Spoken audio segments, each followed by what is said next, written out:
ನಮಸ್ಕಾರ.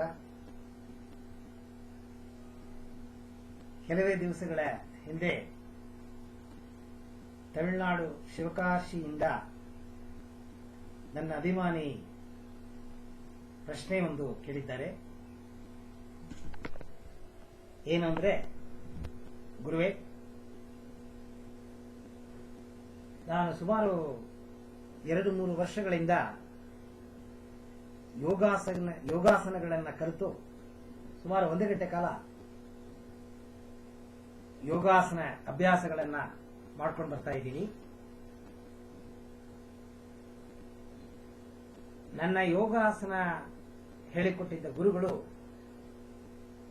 ಯೋಗಾಸನವನ್ನ ಮುಗಿಸಿದ ತಕ್ಷಣ ಸವಾಸನ ಅಲ್ಲದೆ ಹೋದ್ರೆ ಯೋಗ ನಿದ್ರಾ ಮಾಡಬೇಕು ಹಾಗೆ ಅಂತ ಹೇಳ್ಕೊಟ್ಟಿದ್ದಾರೆ. ಅದರ ಸಲುವಾಗಿ ನಾನು ಯೋಗಾಸನಗಳನ್ನು ಮುಗಿಸಿದ ತಕ್ಷಣ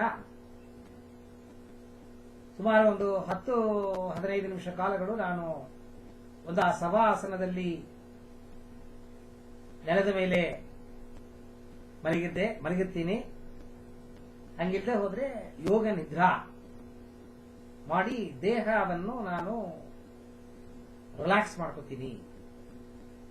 ನಂಗಿಲ್ಲಿ ಏನು ಡೌಟ್ ಅಂತಂದ್ರೆ, ಗುರುವೇ, ಈ ಯೋಗ ನಿದ್ರಾ ಅಥವಾ ಸವಾಸನ ಮಾಡಿ ಮುಗಿಸಿದ ತಕ್ಷಣ ನಾನು ಧ್ಯಾನವನ್ನ ಮಾಡಬಹುದಾ? ನೀವು ಸುಮಾರು ವಿಡಿಯೋಗಳಲ್ಲಿ ಹೇಳಿದ್ದೀರಾ, ದೇಹವನ್ನು ರಿಲ್ಯಾಕ್ಸ್ ಮಾಡಿದ್ರೆ ಮನಸ್ಸು ರಿಲ್ಯಾಕ್ಸ್ ಆಗುತ್ತೆ, ಮನಸ್ಸನ್ನು ರಿಲ್ಯಾಕ್ಸ್ ಮಾಡಿದ್ರೆ ದೇಹ ರಿಲ್ಯಾಕ್ಸ್ ಆಗುತ್ತೆ ಅಂತ. ಸೊ ಯಾವಾಗ ನಾನು ಯೋಗಾಸನಗಳನ್ನ ಮಾಡ್ತೀನಿ, ಯೋಗ ನಿದ್ರಾ ಅಥವಾ ಸವಾಸನವನ್ನ ಮಾಡ್ತೀನಿ, ದೇಹ ಮತ್ತೆ ಮನಸ್ಸು ಎರಡು ರಿಲ್ಯಾಕ್ಸ್ ಆಗುತ್ತೆ. ನಾನು ರಿಲ್ಯಾಕ್ಸ್ ಆಗಿದ ತಕ್ಷಣನೇ ನಾನು ಧ್ಯಾನ ಮಾಡಕ್ ಹೋದೆ ಅಂತಂದ್ರೆ ಖಂಡಿತವಾಗ್ಲೂ ನಾನು ಆಲ್ಫಾ ಸ್ಥಿತಿಗೆ ಬೇಗ ಹೋಗಿ ತಲುಪಬಹುದು. ಸೊ ನಿಮ್ಮ ಮಾತಿನ ಪ್ರಕಾರ ನಾನು ಮಲ್ಕೊಂಡು ಮಾಡಿದ್ರೆ ನನಗೆ ಬೇಗ ಆಲ್ಫಾ ಸ್ಥಿತಿಗೆ ತಲುಪಬಹುದಾ, ಮಾಡಬಹುದಾ? ನಿಮ್ಮ ಸಲಹೆ ಬೇಕಾಗಿದೆ ಹಾಗೆ ಅಂತ ಕೇಳಿದ್ದಾರೆ. ಅದ್ಭುತವಾದ ಪ್ರಶ್ನೆ.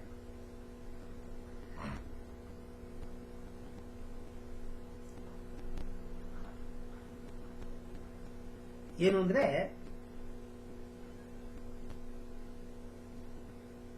ಈ ಆಲ್ಫಾ ಸ್ಥಿತಿ ಅಂತ ಅನ್ನೋದು ಏನು ಅಂತಂದ್ರೆ, ನಿದ್ರೆ ಇದ್ದಂಗಿರುತ್ತೆ ಆದ್ರೆ ನಿದ್ರೆ ಅಲ್ಲ, ನೆನಪಿದ್ದಂಗಿರುತ್ತೆ ಆದ್ರೆ ನೆನಪಿಲ್ಲ. ನಿದ್ರೇನೂ ಅಲ್ಲ, ನೆನಪು ಅಲ್ಲ. ಆ ಸ್ಥಿತಿ ಆಲ್ಫಾ ಸ್ಥಿತಿ ಅಂತ ಅನ್ನೋದು. ಆಲ್ಫಾ ಸ್ಥಿತಿನೂ ಥೀಟಾ ಸ್ಥಿತಿನೂ ಹತ್ತಿರವಿದೆ. ಏನಾದ್ರೂ ಆಲ್ಫಾ ಸ್ಥಿತಿನಲ್ಲಿ ಸ್ವಲ್ಪ ಏನಾದ್ರೂ ಜಾರೋದ್ರೆ ನಿದ್ರೆ ಹೊರಟೋಗ್ತೀವಿ. ಆಲ್ಫಾ ಸ್ಥಿತಿಯಿಂದ ಸ್ವಲ್ಪ ಜಾರಿದ್ರೆ ನಿದ್ರೆ ಸ್ಥಿತಿ, ಥೀಟಾ ಸ್ಥಿತಿ, ಅದಕ್ಕೆ ಬಂದು ಸೇರ್ಕೋತೀವಿ. ಸೊ ಹಾಗಾಗಿ ನೀವು ಸಾಧಾರಣ ನೋಡಿ, ಎಲ್ಲೋ ಹೋಗಿರ್ತೀವಿ, ಹೊರಗಡೆ ಹೋಗಿರ್ತೀವಿ, ಮನೆಗೆ ಬರ್ತೀವಿ, ಟಯರ್ಡ್ ಆಗಿರುತ್ತೆ.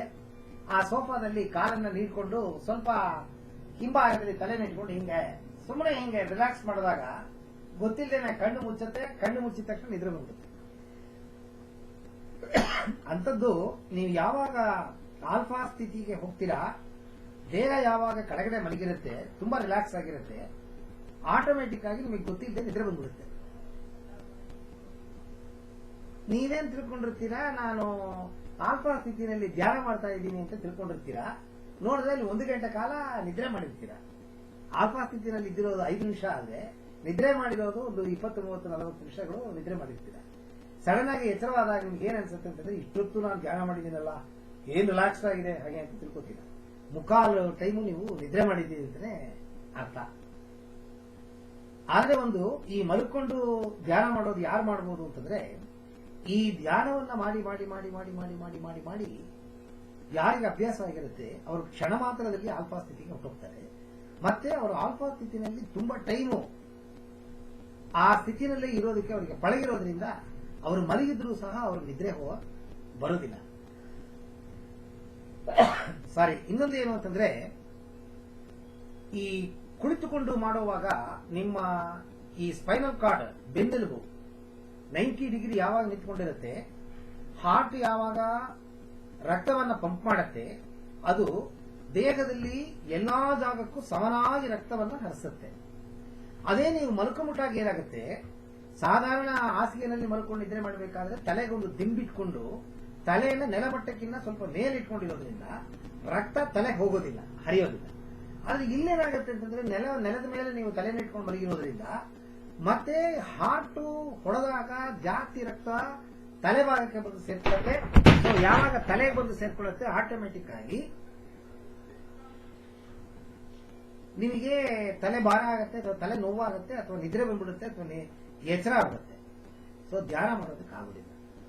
ಸೊ ಕುಳಿತುಕೊಂಡು ಮಾಡೋದ್ರಲ್ಲಿರೋ ಒಂದು ಬೇಗ ಹೋಗೋ ಒಂದು ಅಭ್ಯಾಸ ನೀವು ಮಲ್ಕೊಂಡು ಮಾಡಿದಾಗ ನಿದ್ರೆ ಬರುತ್ತೆ ಹೊರತು ಅದು ಆಲ್ಫಾ ಸ್ಥಿತಿಗೆ ಹೋಗಕ್ಕಾಗುದಿಲ್ಲ. ಪರಿಪಕ್ವವಾಗಿ ಧ್ಯಾನದಲ್ಲಿ ಉನ್ನತ ಮಟ್ಟಕ್ಕೆ ನೀವು ಹೋಗಕ್ಕಾಗತ್ತೆ ಅಂತ ಒಂದು ಒಂದು ಒಂದು ಒಂದು ಸ್ಟೇಜ್ ನಿಮಗೆ ಬಂದಾಗ ಮಾತ್ರ ನೀವು ಮಲ್ಕೊಂಡು ಮಾಡಬಹುದು. ಅಲ್ಲಿ ತನಕ ಮಲ್ಕೊಂಡು ಮಾಡಬಾರ್ದು. ಮಲ್ಕೊಂಡು ಮಾಡೋ ಧ್ಯಾನ ನಿದ್ರಾ ಧ್ಯಾನವೇ ಹೊರತು ಅದು ಆತ್ಮ ಮನಸ್ಸು ದೇಹವನ್ನು ಒಗ್ಗೂಡಿಸೋ ಧ್ಯಾನ ಅಲ್ಲ. ಸೊ ಆ ಶಿವಕಾಶಿ ಫಾಲೋಯರ್ ಕೇಳಿದ ಪ್ರಶ್ನೆಗೆ ನಾನು ಉತ್ತರ ಕೊಟ್ಟಿದ್ದೀನಿ. ನಮಸ್ತೆ.